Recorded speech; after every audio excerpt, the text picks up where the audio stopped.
ಓಂ ನಮಃ ಶಿವಾಯ. ವೀಕ್ಷಕರೇ, ಜ್ಯೋತಿಷ್ಯ ಜೈ ಹೋ ಯೂಟ್ಯೂಬ್ ಚಾನಲ್ಗೆ ಸ್ವಾಗತ. ನೋಡಿ, ಇವತ್ತೊಂದು ವಿಷಯ ತಿಳಿಸ್ತೇನೆ. ಮಾಟ ಮಂತ್ರ ನಿವಾರಣೆ ಆದ ಒಂದು ಕತೆ ಅಂತ ಹೇಳ್ಬೋದು, ಒಂದು ಬದುಕು. ನೋಡಿ, ಒಬ್ಬ ಬಿಸ್ನೆಸ್ ಮ್ಯಾನ್. ಆ ಬಿಸ್ನೆಸ್ ಮ್ಯಾನ್ ಒಂದು 4-5 ತಿಂಗಳಿಂದ ನಮಗೆ ಕರೆ ಮಾಡಿದ್ರು, ನಮ್ಮ ಯೂಟ್ಯೂಬ್ ಚಾನಲ್ ನೋಡ್ಬಿಟ್ಟು. ಆಲ್ಮೋಸ್ಟ್ ಬಿಸ್ನೆಸ್ ಅನ್ನೋದು 0 ಲೆವೆಲ್ಗೆ ಬಂದ್ಬಿಟ್ಟಿದೆ. ಇನ್ಕಮ್ 1 ರೂಪಾಯಿ ಕೂಡ ಬರ್ತಾ ಇಲ್ಲ. ಈ ರೀತಿ 0 ಲೆವೆಲ್ ಇದ್ದಾಗ ನನಗೆ ಕರೆ ಮಾಡ್ತಾರೆ. ನೋಡಿದಾಗ ಅವ್ರ ಜಾತಕ ನೋಡಿದಾಗ ಮತ್ತು ಪ್ರಶ್ನಶಾಸ್ತ್ರ ಹಾಕಿ ನೋಡಿದಾಗ ಅವರಿಗೆ ವಾಮಾಚಾರ ಆಗಿತ್ತು ಅಂತ ಗೊತ್ತಾಯ್ತು. ನಾನು ಅಷ್ಟಕ್ಕೆ ಬಿಡಲ್ಲ, ಮೊದಲು ಜಾತಕ ನೋಡ್ತೀನಿ. ನಂತರ ಜಾತಕ ನೋಡಿದಾಗ ಅಲ್ಲಿ ಒಂದು ಕಾಳ ಸರ್ಪ ದೋಷ ಕಾಡ್ತಾ ಇತ್ತು, ಪಿತೃದೋಷ ಕಾಡ್ತಾ ಇತ್ತು. 2 ವಿಷಯ, 2 ಪ್ರಾಬ್ಲಮ್ ಇದು. ಪಿತೃದೋಷಕ್ಕೆ ಆಲ್ರೆಡಿ ಅವರು ಗೋಕರ್ಣಕ್ಕೆ ಹೋಗಿ ಪೂಜೆ ಮಾಡಿಸಿದ್ರು, ನಾರಾಯಣ ಬಲಿ ಹೋಮ, ಮೋಕ್ಷ ನಾರಾಯಣಿ ಬಲಿ ಹೋಮ ಮಾಡಿಸಿದ್ರು. ಇನ್ನು ಕಾಳ ಸರ್ಪ ದೋಷಕ್ಕೆ ಏನು ಮಾಡಿಸಿರ್ಲಿಲ್ಲ. ನಾನು ಎಲ್ಲಿಯೂ ಕಳಿಸಿ ಪೂಜೆನೇ ಮಾಡಿಸ್ಲಿಲ್ಲ ಅವರಿಗೆ. ಯಾಕಂದ್ರೆ ಸಾಕಷ್ಟು ಜನ ಕುಕ್ಕೆ ಸುಬ್ರಹ್ಮಣ್ಯಕ್ಕೆ ಹೋಗಿ ಬಂದಿರ್ತೀರ ಸಾಮಾನ್ಯ. ಆದ್ದರಿಂದ ಅವ್ರಿಗೆ ವಿಶಿಷ್ಟವಾದ ಮಂತ್ರವನ್ನ, ನಾಗದೇವರ ಮಂತ್ರವನ್ನು ಹೇಳ್ಕೊಟ್ಟಿದ್ದೆ. ನಮ್ಮ ಹಿಂದಿನ ವಿಡಿಯೋಗಳಲ್ಲಿ ಸುಮಾರು 10 ನಿಮಿಷಗಳ ಕಾಲ ಆ ನಾಗ ಮಂತ್ರವನ್ನ ಬಿಟ್ಟಿದ್ದೇವೆ.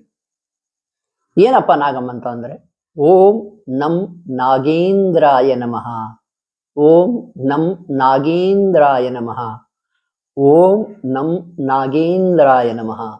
ಈ ಮಂತ್ರ ಎಂಥದೇ ಕಾಳ ಸರ್ಪದೋಷವಿದ್ರು ಅದು ಪರಿಹಾರ ಮಾಡಬಹುದು. ಅಖಂಡ ಕಾಳ ಸರ್ಪದೋಷ ಇದ್ರು ಪರಿಹಾರ ಮಾಡಬಹುದು. ನೋಡಿ, ಅವ್ರ ಜಾತಕದಲ್ಲಿ ಏನಿತ್ತು ಅಂದ್ರೆ, ರಾಹು ಕೇತುಗಳ ನಡುವೆ 7 ಗ್ರಹಗಳಿದ್ದು. 7 ಗ್ರಹಗಳು ನೋಡಿ, ತುಂಬಾ ಅದ್ಭುತವಾದ ಜಾತಕ. ಆದರೆ ಕಾಳ ಸರ್ಪದೋಷಕ್ಕೆ ಒಳಪಟ್ಟಿದೆ. ಗುರು ಚಂದ್ರ 9ನೇ ಮನೆಯಲ್ಲಿ ಅದ್ಭುತವಾಗಿದ್ದಾರೆ. ತುಂಬಾ ಗಳಿಸೋ ಜಾತಕ, ತುಂಬಾ ಸಿರಿತನ ಇರ್ಬೇಕು ಅಂತ ಜಾತಕ. ಕಾಳ ಸರ್ಪದೋಷ ಕಟ್ಟೆ ಹಾಕಿಬಿಟ್ಟಿದೆ, ಅವ್ರು ತೊಂದರೆಗೆ ಒಳಪಟ್ಟಿದ್ದಾರೆ. ಆ ಕಾಳ ಸರ್ಪದೋಷ ಇದ್ದಕ್ಕೆ ಯಾರೋ ಒಬ್ರು ಮಾಟ ಮಂತ್ರ ಮಾಡಿದ್ದಾರೆ. ನೋಡಿ, ಈ 2 ಪ್ರಾಬ್ಲಮ್ಗಳಿರೋದ್ರಿಂದ ಅವ್ರಿಗೆ ತೊಂದರೆ ಆಗ್ತಾ ಇತ್ತು. ಆ ನಾಗ ಮಂತ್ರವನ್ನ ಹೇಳ್ಕೊಟ್ಟೆ, ನಿತ್ಯವೂ ಪಠಿಸ್ತಾ ಇದ್ದಾರೆ. ಇಲ್ಲಿಯವರೆಗೂ ಸುಮಾರು 3-4 ತಿಂಗಳಿಂದಲೂ ಧ್ಯಾನ ಮಾಡ್ತಾ ಇದ್ದಾರೆ. ಮೊನ್ನೆ ಅವ್ರು ಕಾಲ್ ಮಾಡಿ ಹೇಳಿದ್ರು, ಗುರುಗಳೇ, ನನಗೆ ಚೆನ್ನಾಗಿ ಆಗ್ತಾ ಇದೆ. ಬಿಸ್ನೆಸ್ ಏನು ನಾವು ಮಾಡಬೇಕಾಗಿತ್ತು ಕೆಲಸ, ಆ ಕೆಲಸದಲ್ಲಿ ಇಂಪ್ರೂವ್ ಆಗಿದೆ. ಇನ್ನೂ ಸಂಪೂರ್ಣ ಆಗಿಲ್ಲ, 100% ಆಗಿಲ್ಲ, 1 ಲೆವೆಲ್ಗೆ ಇಂಪ್ರೂವ್ಮೆಂಟ್ ಆಗಿಬಿಟ್ಟಿದೆ ಆಲ್ರೆಡಿ. ನಾನು ಹೇಳಿದೆ, ಆಯ್ತು, ಆ ನಾಗಮಂತ್ರವನ್ನ ವಿಶೇಷವಾಗಿ ಧ್ಯಾನ ಮಾಡ್ತಲೇ ಸಾಗಿ ಅಂತ ಹೇಳಿದ್ದೇನೆ. ಇದರ ಅರ್ಥ ಇಷ್ಟೇ ನೋಡಿ, ಯಾವುದೇ ಒಂದು ದೋಷ ಇದ್ದಾಗ ಈ ಮಾಟ ಮಂತ್ರ ಆಗುತ್ತೆ. ಆ ಮಾಟ ಮಂತ್ರ ವಿಷಯ ಆಮೇಲೆ ತಗೊಂತೀನಿ. ಈ ದೋಷ, ಉದಾಹರಣೆ ನಾಗ ದೋಷ ಇದೆ ಅಂತ ತಿಳ್ಕೊಳ್ಳಿ, ಅಥವಾ ಮಂಗಳ ದೋಷ ಇದೆ, ಶನಿ ದೋಷ ಇದೆ. ಹೀಗೆಲ್ಲ ಇದ್ದಾಗ ನಿರಂತರವಾಗಿ ಧ್ಯಾನ ಮಾಡಬೇಕು, ಜೀವಮಾನ ಪೂರ್ತಿ. ಹೌದು, ಜೀವಮಾನದ ಉದ್ದಕ್ಕೂ ಮಾಡಬೇಕಾ ಧ್ಯಾನ ಅಂದ್ರೆ? ಹೌದು.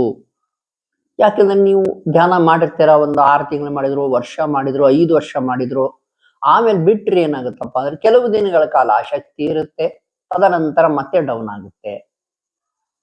ಯಾವತ್ತಿಗೂ ಬಿಡಬೇಡಿ. ಈಗ ರಾಹುವನ್ನು ಶಾಂತಿಗೊಳಿಸಿದ್ರಿ, ನಾಗದೋಷ ಅಂದ್ರೆ ರಾಹು ಕೇತು ಶಾಂತಿ ಅಷ್ಟೇ ಮಾಡ್ಬೇಕಾಗಿರೋದು. ಆ ರಾಹು ಕೇತು ಶಾಂತ ಆಗಿರ್ತವೆ. ನೀವು ಧ್ಯಾನ ಎಲ್ಲಿವರೆಗೂ ಮಾಡ್ತಾ ಇರ್ತೀರಾ, ಎಲ್ಲಿವರೆಗೂ ಪೂಜೆ ಮಾಡ್ತಾ ಇರ್ತೀರಾ, ಅದು ಶಾಂತವಾಗಿರ್ತವೆ. ಯಾವಾಗ ನೀವು ಬಿಡ್ತೀರಲ್ಲ, ಒಂದು 6 ತಿಂಗಳು, ವರ್ಷ ಬಿಟ್ಟು ಮತ್ತೆ ಇವು ರಾಹು ಕೇತು ನಿಮಗೆ ತೊಂದರೆ ಕೊಡ್ಲಿಕ್ಕೆ ಸ್ಟಾರ್ಟ್ ಮಾಡ್ತವೆ.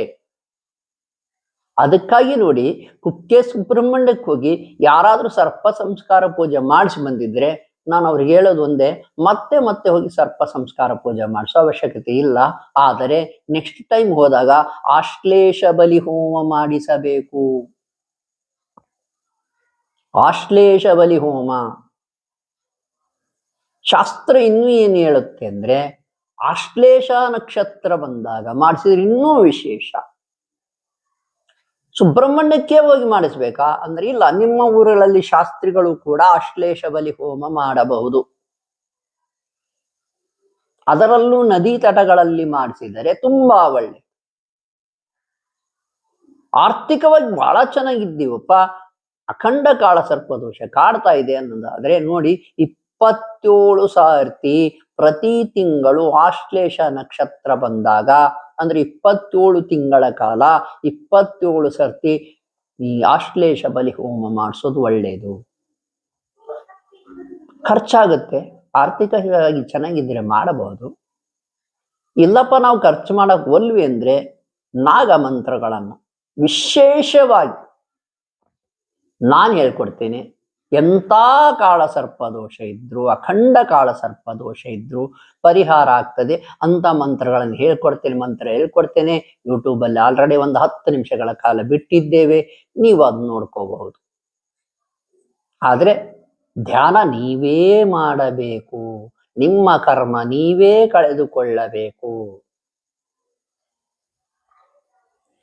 ಇಲ್ಲಪ್ಪ ಧ್ಯಾನ ಮಾಡಕ್ಕಾಗಲ್ಲ ಅಂದ್ರೆ ಸರ್ಪ ಸಂಸ್ಕಾರ ಪೂಜೆ ಮಾಡಿಸಿ ನೋಡಿ. 2 ದಿನಗಳ ಕಾಲ ಇರುತ್ತೆ ಸರ್ಪ ಸಂಸ್ಕಾರ ಪೂಜೆ. ಕುಕ್ಕೆ ಸುಬ್ರಹ್ಮಣ್ಯದಲ್ಲಿ ವಿಶೇಷವಾಗಿ ಮಾಡ್ತಾರೆ. ಆನ್ಲೈನ್ ಕೂಡ ಮಾಡಿಸ್ಬೋದು, ನೀವು ಹೋಗಿ ಬನ್ನಿ, ಮಾಡಿಸ್ಬನ್ನಿ. ಮುಂದಿನ ವರ್ಷ ಹೋಗ್ತಿರಲ್ಲ, ಆಶ್ಲೇಷ ಬಲಿ ಹೋಮ ಮಾಡಿಸಿದ್ರೆ ಸಾಕು. ಹಾಗೆ ನೀವು ಯಾವಾಗ ಹೋದಾಗೂ ಕೂಡ ಆಶ್ಲೇಷ ಬಲಿ ಹೋಮನೆ ಮಾಡಿಸ್ತಾ ಹೋಗಿ, ಇದರಿಂದ ನಾಗದೋಷ ಕಡಿಮೆ ಆಗ್ತಾ ಹೋಗ್ತದೆ. ಇಲ್ಲ ನಾವು ಧ್ಯಾನ ಮಾಡ್ತೀವಿ ಅನ್ನೋದಾದ್ರೆ ಪ್ರತಿದಿನ ನಾಗ ಮಂತ್ರ ಧ್ಯಾನ ಮಾಡಿ.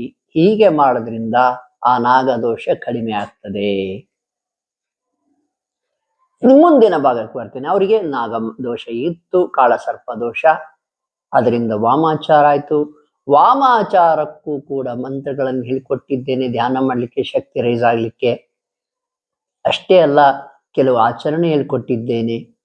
ಆ ಆಚರಣೆಯನ್ನು ಬಿಟ್ಟಿದ್ದೇವೆ ನಾವು, ಯೂಟ್ಯೂಬ್ ಅಲ್ಲಿ ನೀವು ನೋಡಬಹುದು. ರಿವರ್ಸ್ ಮಂತ್ರ ಅಂತ ಬಿಟ್ಟಿದ್ದೇವೆ, ನೀವು ನಮ್ಮ ತುಂಬಾ ಪಾಪ್ಯುಲರ್ ವಿಡಿಯೋ ಕ್ಲಿಕ್ ಮಾಡಿದ್ರೆ ಸಿಗುತ್ತೆ, ಅಲ್ಲಿ ನೋಡ್ಕೊಳ್ಳಿ. ಆಚರಣೆ ಮಾಡಿಸಿದ್ರೆ ಸಾಕು. ಆ ಆಚರಣೆ ಮಾಡಿದ್ರೆ ಶತ್ರುಗಳಿಗೆ ಏನು ಮಾಟ ಮಂತ್ರ ಮಾಡಿದ್ದಾರೆ, ಆ ಆತ್ಮಗಳು ಏನು ಮಾಟ ಮಂತ್ರ ಮಾಡಿಸಿದ್ದಾರೆ ಅವರಿಗೆ ಹೊಡೆಯೋ ಸಾಧ್ಯತೆ ಇರುತ್ತೆ. ರಿವರ್ಸ್ ನೀವೇ ವಾಪಸ್ ಕಳಿಸ್ಬೋದು, ಹೋಗು. ಇದು ನಮ್ಮ ಗುರುಗಳು ಹೇಳ್ಕೊಟ್ಟ ಮಂತ್ರ. ಆ ಮಂತ್ರದ ಮುಖೇನ ಒಂದು ಆಚರಣೆ ಮಾಡಬೇಕು. ಬಿಳಿ ಸಾಸಿವೆ ಮತ್ತು ಕಲ್ಲುಪ್ಪು ಮಿಶ್ರಣ ಮಾಡಿ ಒಂದು ಚಿಟಿಕೆ ತಗೊಂಡ್ಬಿಟ್ಟು ಎಡಗೈಲಿ 3 ಸಲ ದೃಷ್ಟಿ ತೆಗೆದು ಬೆಂಕಿಗೆ ಹಾಕಿದ್ರೆ ಸಾಕು. ಇಷ್ಟು ಮಾಡಿದ್ರೆ ಸಾಕು. ಮಂತ್ರ ಅಲ್ಲಿ ಕೊಟ್ಟಿದ್ದೇವೆ, ಅದನ್ನು ಕೂಡ 10-11 ನಿಮಿಷಗಳ ಕಾಲ ನಾವೇ ಕೊಟ್ಟಿದ್ದೇವೆ. ಅದನ್ನು ಕೂಡ ನೀವು ಅಲ್ಲೇ ಕೇಳ್ಕೊಂಡ್ಬಿಟ್ಟು ಅಲ್ಲೇ ಪ್ಲೇ ಮಾಡಿಬಿಟ್ಟು ನೀವು ಈ ಆಚರಣೆ ಮಾಡಬಹುದು.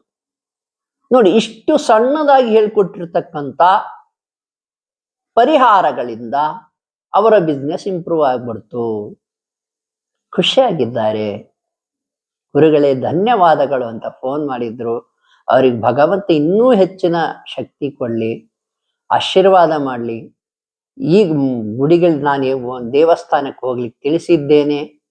ಅವ್ರಿಗೆ ಯಾವ ದೇವಸ್ಥಾನಕ್ಕೆ ಹೋದ್ರೆ ಒಳ್ಳೇದಾಗುತ್ತೋ ಹೇಳ್ಕೊಟ್ಟಿದ್ದೇನೆ. ಅವರು ಹೋಗಿ ಬರಲಿ, ಬಂದು ಇನ್ನೂ ಒಳ್ಳೇದಾಗ್ತದೆ. ನಮ್ಮದರಲ್ಲಿ ಗೊತ್ತಾಗುತ್ತೆ, ಅಂದ್ರೆ ಅನುಭವಕ್ಕೆ ಬರುತ್ತೆ ನಿಮ್ಗೆ. ಹೌದು, ನಮ್ಮ ದೇಹದಲ್ಲಿ ಚೈತನ್ಯ ಹೆಚ್ಚಾಗಿದೆ, ನಮ್ಮ ಬದುಕು ಚೆನ್ನಾಗಿ ಸಾಗ್ತಾ ಇದೆ, ನಮ್ಮ ತೊಂದರೆ ಕಡಿಮೆ ಆಗಿದೆ ಅಂತ ಫೀಲ್ ಬರುತ್ತೆ, ಅನುಭವ ಆಗುತ್ತೆ. ನಿಮಗೂ ಕೂಡ ಯಾರಿಗಾದ್ರೂ ಈ ವಾಮಾಚಾರ ತೊಂದರೆಗಳು ಏನಾದರೂ ಇದ್ರೆ, ಜಾತಕ ರೀತ್ಯ ಏನಾದರೂ ತೊಂದರೆ ಇದ್ರೆ ನೀವು ನಮಗೆ ಕರೆ ಮಾಡಬಹುದು, ನಾವು ಸಲಹೆ ನೀಡ್ತೇವೆ. ಶುಭವಾಗಲಿ.